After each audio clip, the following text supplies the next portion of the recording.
A young white girl was left hanging with a sign, Indian land, until a lonely Comanche cut her down and changed everything. Outskirts of Rosewood Settlement, Northern Plains, late summer 1873. The wind carried the scent of scorched timber and blood. Smoke still curled in thin ribbons from the remains of cabins, drifting through the broken fence lines and into the blackened cornfields. Birds did not sing. Even the sky, heavy with ash, looked away. At the center of the ruined settlement stood a timber gate. What was once the proud entrance to a new frontier village, now it held something else. Clara May, 19, hung limp from the crossbeam, her arms bound high above her head with rough-cut rope. Blood stained her temple, trailing down to her collarbone, dried and cracking. Her boots had been taken. Her dress, once sky blue, was torn at the hem and strewn with soot. Her chin sagged against her chest, but the slow rise and fall of it gave her away. She was still breathing.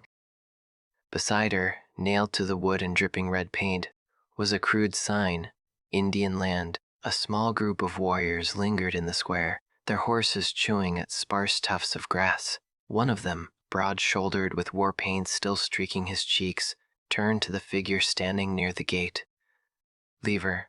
Let them all see what happens when they steal our land." Another, younger, shifted uncomfortably. "She's just a girl. She wore the dress of settlers. She pays the price." A third man, who had not spoken yet, stepped forward. He was lean, wrapped in soft buckskin, his long dark hair tied with a strip of faded red cloth. His name was Tyne, and though his blood was Comanche, his eyes bore none of the fire the others carried. He looked up at the girl. She was barely conscious. Her lip was split. Flies hovered near her wounds, and yet she clung to life. "And I'll pay mine too," he said. The others turned. "What are you doing, Comanche?" "She's still breathing," Tyne said simply. "She settled her blood. She's still human." Without waiting for approval, Tyne stepped forward. He pulled a knife from his belt, clean, well kept, and began to climb the support beam of the gate.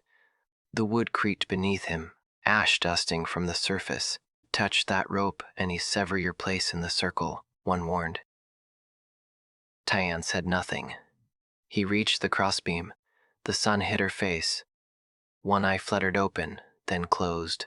The knife sliced through the rope with one quick pull. Clara dropped forward into his arms, limp and feather light. He climbed down slowly, carrying her like a wounded fawn. The wind lifted her hair. The painted sign above them flapped once, then still. The other warriors turned away, muttering. One spat into the dirt, but none stopped him. Tyne walked through the village's remains, stepping over charred beams and broken glass until the last of the ruined cabins was behind him. He found his horse tethered near a well and lowered Clara gently into the bedroll slung across the saddle. As he mounted and turned the animal eastward, Clara stirred. She moaned, tried to sit up, failed. Her voice cracked like dry bark. "Let me go." Tyrion said nothing. She opened her eyes barely and saw his face, saw the leather, the feathers, the dark skin. Her body jolted in panic. She twisted, fell from the horse, and hit the ground hard. She tried to crawl, dragging her bruised limbs toward the woods. Tyrion dismounted and stepped toward her. "No," she rasped, backing away. "Don't." She reached for a stone, swung it weakly, missed. Then she looked straight at him. And for the first time, her voice rose, breaking. "Just kill me. You savages already took everything." Her hands shook, her shoulders heaved, and then she collapsed. The stone rolled from her palm. Her head slumped to the earth. Tyne knelt beside her, brushing dirt from her cheek. He looked at her not as an enemy, not even as a victim, but as something too human to leave hanging. He lifted her again, arms secure, voice quiet. "You are not dead yet," he whispered, and he carried her into the trees. The stream whispered softly as it curled through the pines, its surface catching what little light filtered down from the gray sky. Beyond it, nestled beneath a ridge and half swallowed by brush, stood a forgotten shelter, Timber sun-leached, roof patched with bark and mud, the kind of place no one claimed anymore. That was where Tyan brought her.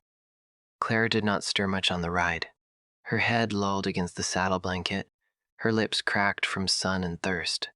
Tyan said nothing the entire journey. He lifted her carefully, carried her inside, and laid her on the small bed of woven grass. Dust rose. The place smelled of damp wood and moss. He started a fire, poured water from his canteen, and soaked cloth to press against her brow. When she woke, it was evening. She screamed, "Get away from me!" Her voice was, but sharp enough to cut. She scrambled toward the corner, wincing, dragging her legs as pain flared in her ribs. Tyan backed up without a word, setting the wet cloth beside her. He left the hut, sat near the fire outside, and let her breathe. That night, she didn't sleep. Neither did he.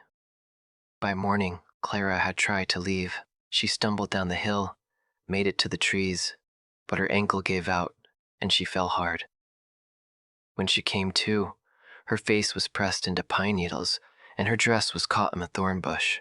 Her arms refused to lift. Tyan appeared silently, crouched beside her.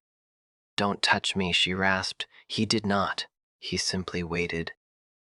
When she could no longer breathe from pain, she turned her face away. He lifted her again, slow and steady, and carried her back to the shelter. He did not speak, did not scold. The second time she tried to escape, it was at dusk. She crawled toward the creek and fainted at the edge. He found her slumped in the mud. The third time she did not try, but when she opened her eyes and found herself once again wrapped in a blanket, her anger boiled over. She shoved the blanket off. "Why don't you kill me like the others?" Tyron sat across from her, legs crossed, hands open on his knees. "I didn't burn your home," he said quietly, "but I saw who did." She stared, breathing hard. "My people," he continued, "Comanche, Kiowa, Cheyenne, they did this. I won't lie." Her lip trembled. "If they took a home from you," he said, "then I'll give one back." She flinched as if unsure whether it was kindness or another form of control. He rose slowly and left. Later, the smell of smoke drifted in. Not fire, but broth. He returned holding a clay bowl, steam rising from the rim. She was sitting up now, her back stiff against the wall. Her wrist was swollen, fingers stiff. She looked at him wearily. He knelt beside her and offered the bowl. She didn't take it. Her hand would not close, he noticed. Without a word, Tyan dipped the spoon, blew gently, and raised it to her lips. He hesitated, then opened her mouth slightly. The first spoonful went down rough, the second smoother. She coughed once, then kept going. She watched his face as he fed her for the first time, not as something foreign, not a threat, not a monster. There was no heat in his eyes, no judgment, only something still, something solid. "What's your name?" she asked quietly between sips. "Tang?" She nodded once. Her fingers curled slightly around the blanket. Outside, the wind rustled the pines. Inside, for the first time in days, Clara closed her eyes, not from pain, but from warmth pooling in her chest. Not safety, but the shape of it. The days passed slowly in the shade of the ridge, marked not by clocks or calendars, but by the rising and setting of light through the broken seams in the shelter walls. Clara's body healed in fragments, bruises fading to yellow, cuts sealing into thin pink lines. But her trust came slower, if at all. She still startled at the sound of cracking wood. She still flinched when Tyne moved too quickly, but she no longer tried to run. She watched him instead. He was quiet, so quiet that sometimes she forgot he was there. He walked barefoot inside the lodge, never slammed a door, never raised his voice. When he did speak, it was brief. Single words in English, carefully chosen. "Eat," he'd say in the mornings, placing warm bread on a cloth near the fire. Water when he'd return from the stream with a cool bucket, his shoulders damp but sweat.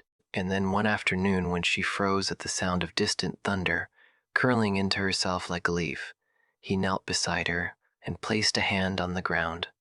"Safe," he said, "not war."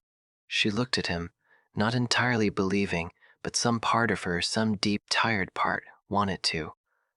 Tyrion did not push.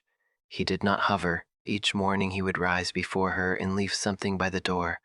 Sometimes a strip of dried meat, other times a handful of wild berries or a piece of warm cornbread wrapped in cloth. She never saw him place them, but they were always there, like offerings, like small, quiet truths.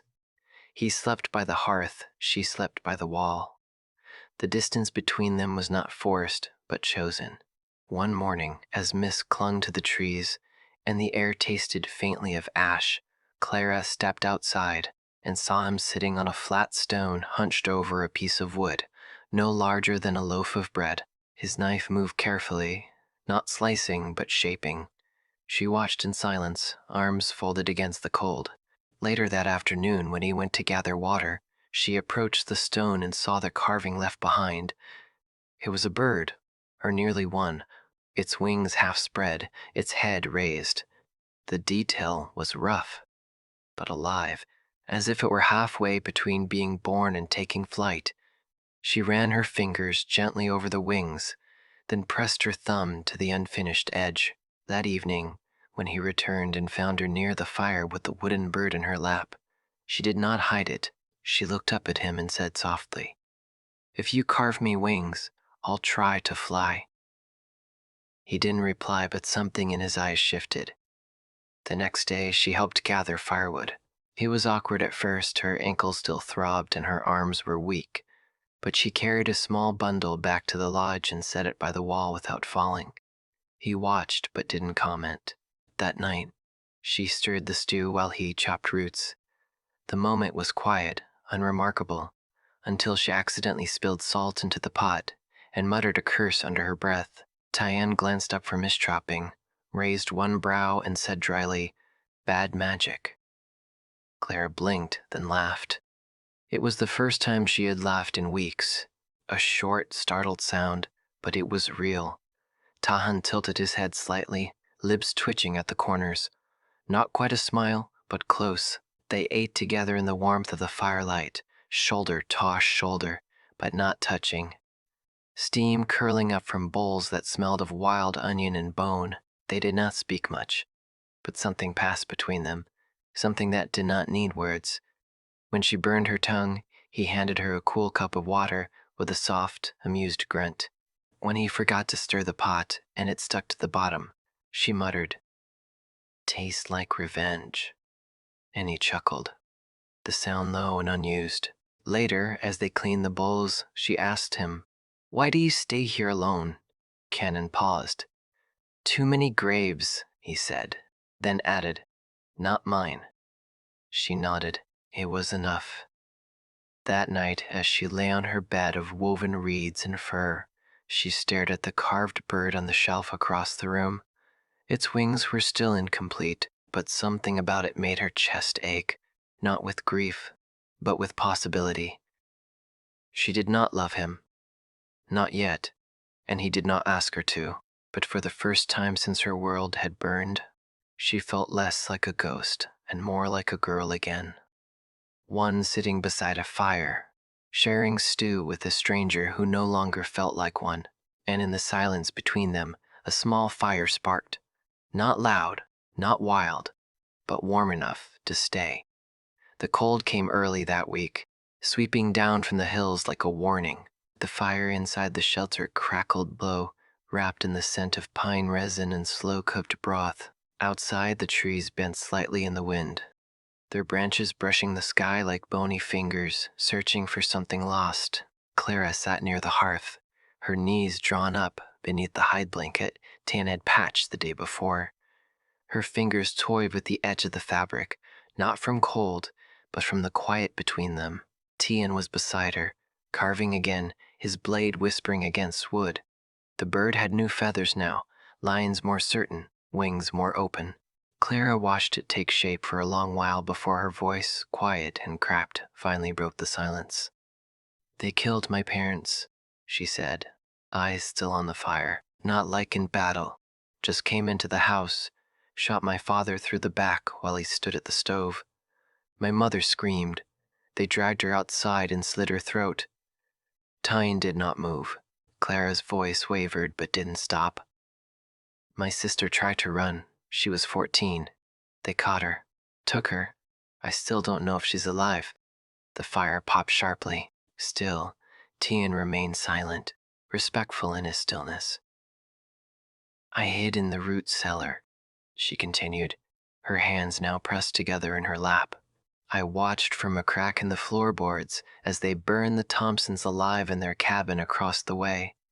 I could see them through the window, Mr. Thompson shielding his baby with his coat. Didn't matter. They all burned.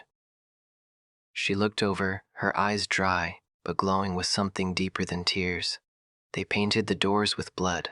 I can't forget the smell. Tyne slowly set his carving aside.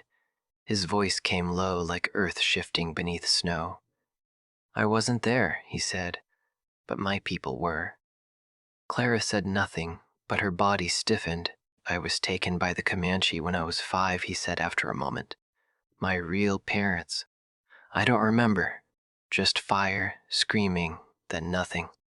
A woman in the tribe raised me. She had no sons, so I became hers.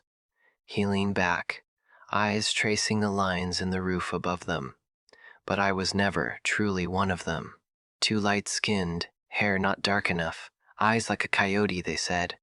I learned to fight, to hunt, to ride, but I never belong. Clara tilted her head. Why did they keep you? Tian gave a hollow smile. Because I survived. That made me useful. She nodded slowly, then asked, And why did you help me? The question lingered in the air between them. Tyann's gaze found hers not evasive, not distant, but piercing in its honesty. Because if someone had helped me, he said softly, maybe I wouldn't be so good at being alone. The words landed between them like a quiet offering. Not meant to convince, not meant to win. Just true. Clara looked down at her hands, fingers still wrapped around the hide blanket. Her chest ached, not with anger, not with fear, but with the sharp, unfamiliar weight of recognition. They had not lived the same lives. They did not come from the same blood, but pain had drawn the same lines through both their hearts. She stood and walked to a small pile of supplies Taeyeon had gathered over the past weeks. Scraps of leather, sinew, broken buttons, folded cloth. She knelt, chose a square of soft hide, and sat by the fire. Hyeon watched without speaking as she threaded a needle with slow, deliberate care. Her fingers still trembled slightly from her healing wrist, but she worked anyway, stitching small, uneven lines until the cloth began to take shape. It was a handkerchief, rough at the edges but steady. When she finished stitching the border, she looked up at him. I never sewed anything before, she said. My mother did. But I was always too clumsy. He gave the smallest of shrugs. Looks whole to me. She smiled, small and real. Then, without explanation, she took the needle again and stitched one last word into the corner in blocky, uneven letters. Teen. She held it out to him. He didn't take it at first, just looked at it as if unsure whether to be honored or ashamed. It's not much, Clara said, but it's the first thing I made that wasn't for survival. He reached forward and accepted the cloth, folding it carefully, gently, as though it were breakable. Then, for the first time since the night he cut her down, he said her name. Clara. She met his eyes, not as a Comanche, not as a girl lost in war, but as two people who had been scarred by the same fire, just from different sides of the flame. The morning was still, the kind of quiet that comes before something breaks. Fog draped the trees outside their shelter, muffling birdsong and breeze. Tyne had gone early to check snares by the ravine, while Clara ground acorns by the fire, humming an old hymn with no words. It felt briefly like the war was far away. Then came the hoof-beats, soft at first, just murmurs in the ground, but Tan felt them before she did. He stopped, turned toward the east, muscles tense. Clara stepped out, basket in hand, and saw him staring into the fog. What is it? She asked. He didn't reply. Then figures emerged, bare-chested, painted, armed. Comanche warriors, his people. More followed, 6 in all, bone necklaces, leather fringe, paint like blood across their cheeks. The leader stepped forward, eyes locked on Tyen. "You are not forgotten," he said in Comanche. "Noah forgiven." Tyen stood firm. "I left war behind. You brought it with you." The man snapped, glancing at Clara. "You hide what we marked. She was left to burn. You sheltered her. She was not fire." Tyen answered. "She was ash." Another warrior stepped closer, angrier. "She is the stain that says we didn't finish. The others will forget. The line must hold." Tyen moved in front of Clara. "You will not touch her." The men didn't wait. One grabbed Tyen's shoulder. He shoved it off and the fight exploded. They hit him hard, fists, elbows, a spear butt to the ribs.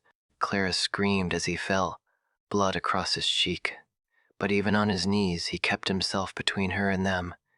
"She is mine to protect," he roared. "She is not yours to finish," but he was alone. They dragged him back toward the trees, his heels tearing tracks in the dirt. Even then he shouted, "Clara, run!" She did, not blindly. She ran to the ravine, to the cave behind mossy rocks, crawled inside, pressed against stone, hands over her mouth to silence her sobs outside. Shouts faded. Hooves moved off. Silence fell. She waited minutes, maybe longer, until her knees ached from crouching and her heart from fear.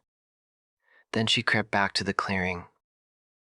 "Tyen," she called softly. She found him slumped by the fire pit, blood dried at his temple.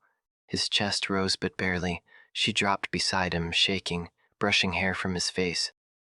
His eyelids fluttered. "You stayed," he whispered. Then he went still. The next days blurred, fear, sweat, and desperate work. His fever climbed. He muttered in broken words, called her name. Names she didn't know. She tried everything. Cool cloths, bark tea, crushed herbs, but nothing worked.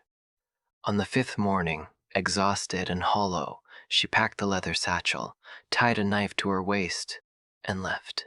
She pushed through thorns, dug moss at stream edges, scraped willow bark with bleeding hands. A snake hissed once near her feet. She didn't scream. She didn't stream. By the time she returned, night had fallen. Tyen hadn't moved. She boiled what she found, fed him spoonfuls, wiped his brow, and sang softly. "Stay with me," she whispered, holding his hand. "Please stay."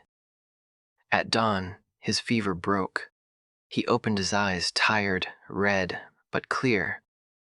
"You came back," he rasped. "I never left," she said, the tears falling now. And when he closed his eyes again, it was not from pain, it was peace. Tyen woke to the smell of smoke. Not the kind that meant danger, but the soft herbal kind that clung to healing leaves. The fire crackled gently in the stone pit, casting orange light across the shelter's wooden walls.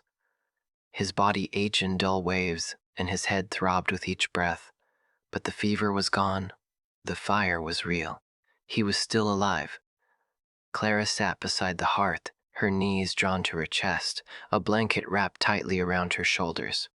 Her hair was a tangled mess, her face pale and smudged with dirt, but her eyes stayed open, watching the flames, refusing to sleep. Her chin dipped once, twice as she fought off exhaustion. She did not notice he was awake until he shifted slightly. Her head jerked up, startled. Their eyes met. He said nothing.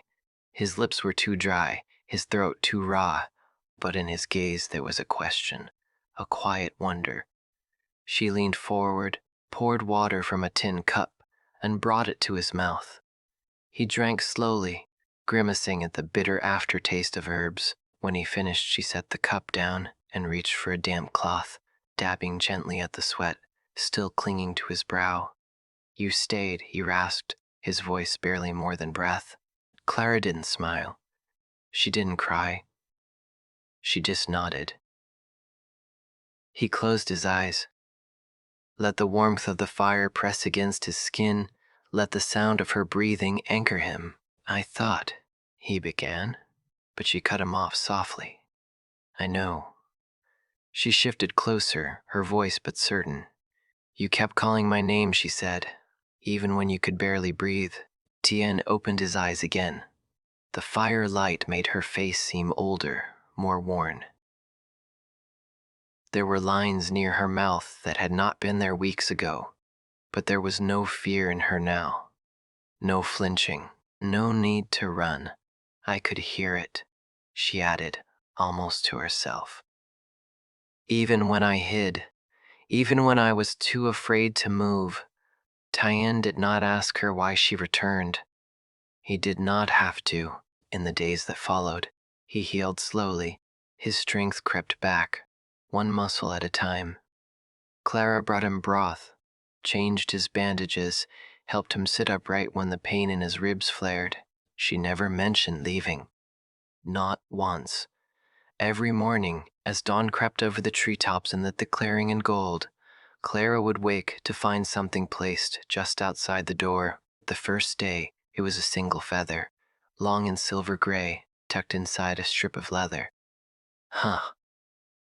The second, a small clay pot with a young sprout already breaking soil, its roots wrapped in moss. The third, a carved stone with two birds etched into its face, one with wings open, the other perched beside it. And then, one morning, she found the finished carving, the wooden bird now complete, wings fully spread, chest lifted, eyes wide. It sat on a flat stone, waiting in the first rays of light. She held it in her hands, running her fingers over the grooves he had carved, feeling each stroke as if it carried his heartbeat. Heartbeat. When she brought it inside, Tyrion was awake, sitting upright with a blanket over his shoulders. Their eyes met again, and this time there was no question left between them. She placed the bird gently on the shelf above the hearth. Then she sat beside him, Shaderto's shoulder, her silence saying all that needed to be said. She had not stayed out of pity. She had not returned for debt or obligation. This was not rescue, not repayment. This was choice. Two people once broken, now choosing the same place to begin again. The house they built was not grand.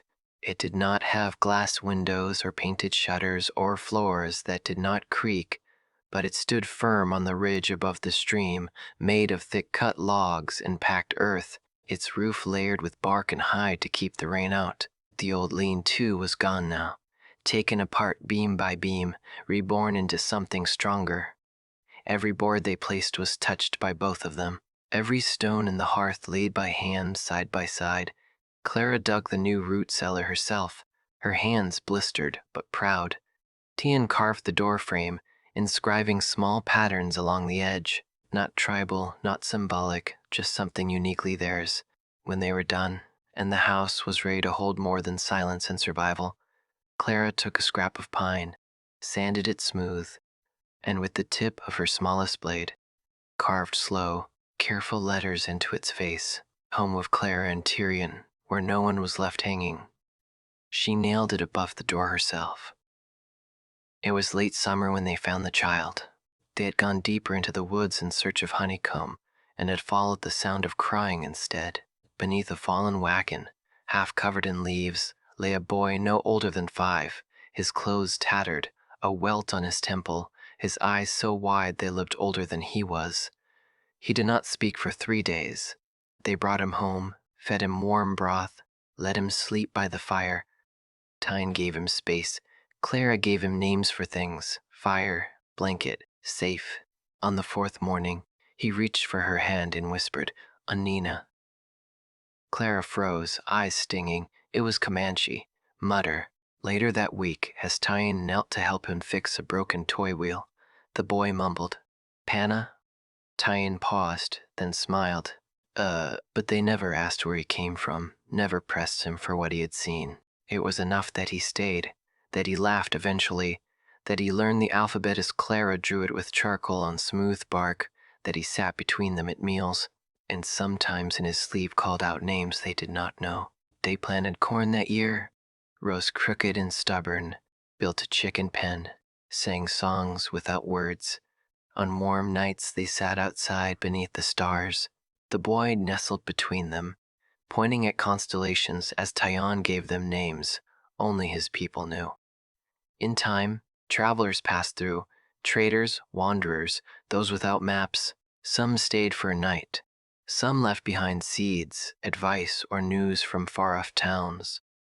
All were fed. All were safe. The house on the ridge became more than shelter. It became a place where no one was hunted. No one was abandoned. No one was judged by skin, blood, or the weight of their name. And every morning when the sun crept over the trees, that small wooden sign above the door caught the light like a blessing. Home of Clara and Tyon, where no one was left hanging. The years passed like water, slow, steady, carving soft valleys into the lines of their faces and silver into their hair. The house on the ridge remained, though time weathered its roof, and the garden grew wild with more mint than corn. Birds nested in the eaves, smoke rose from the chimney every morning, and the sign above the door, though faded, never cracked. Home of Clara and Tyon, where no one was left hanging. One autumn, long after the child they raised had become a man with children of his own, a group of government men arrived on horseback. Their boots were polished, their coats buttoned to the neck, and their words clipped like they had been practiced in train cars and courtrooms. They brought maps and promises, unrolled plans for a rail line that would run right through the ridge. This land would serve the country, said the eldest one, tapping the paper with a gloved finger. We can offer fair payment, Mrs. May, Mr. Tyon. Progress is coming either way. Clara stood at the doorway, her hands dusted with flour, the scent of rising bread drifting from inside. Her back was straight, her eyes sharp, though softened with age. She didn't answer at first, just turned slightly, gesturing toward the house behind her. That roof was stitched together after a war, she said calmly. Those walls were built with hands that used to bleed. The men glanced at one another. This was built not on land, she continued, but on grief and grace. We won't sell that. Tyon emerged beside her, silent as ever, his shoulders broad despite the stoop of age. He looked at the men, then past them at the trees, the garden, the path their grandson had carved with his feet running to the stream. Then he looked at Clara, and he nodded. The men did not stay long. A week later, they hammered a new sign at the gate, just beyond the path where wildflowers grew stubborn between stones. Carved into the wood were the words, "Not Indian land, not white land, just loved land." And below it, in Clara's careful hand, we already found what we were looking for. Over the years, the house became more than home. It became a refuge. Wanderers came, lost men, runaways, girls who could not go back to where they came from. A boy with a burn across his cheek, a woman who had buried too many children. Each one brought nothing but their brokenness, and each one was fed, given a bed, taught to stitch, to fish, to find north by the stars. Some stayed, some healed and left, but all remembered the firelight and the quiet couple who never asked who they were before they arrived. Clariara still kept herbs drying near the hearth. Tyon still carved birds in the evenings, though his hands had begun to shake. Their adopted son came often, bringing children, who called them Ina and Panna. On warm days they sat beneath the old oak and told stories, some true, some softened with time. And every night when the house was quiet, Clara would lay beside Tyon, their backs curved to fit the shape of the years between them. She'd rest her hand on his shoulder, her fingers brushing the ridge of old scars, and whisper, "You gave me back more than a home. You gave me a life." Tyon would murmur something low in reply, usually not words, just a sound that meant yes. That meant, "I know." That meant, "Thank you." They never left that ridge, and long after they were gone, the house still stood. Visitors would find the path. They would see the sign. Not Indian land, not white land, just loved land. And some would cry because in a world full of borders and blood, someone had chosen instead to build a home out of mercy, out of memory, out of love.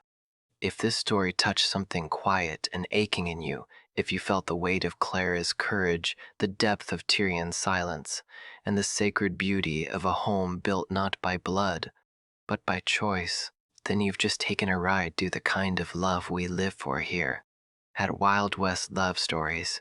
Out here in the dust and distance of old America, we tell tales that are more than romance. We tell stories of redemption, of loyalty in lawless places, of hands held after heartbreak. Stories where love does not ask for permission, it just stays. If you believe that even the most broken places can grow something whole again, if you believe in love that defies borders, history, and hate, then don't just watch. Ride with us. Subscribe to Wild West Love Stories. Like this video and share it with someone who still believes in second chances. Because in the Wild West, love isn't always easy, but it's always worth it.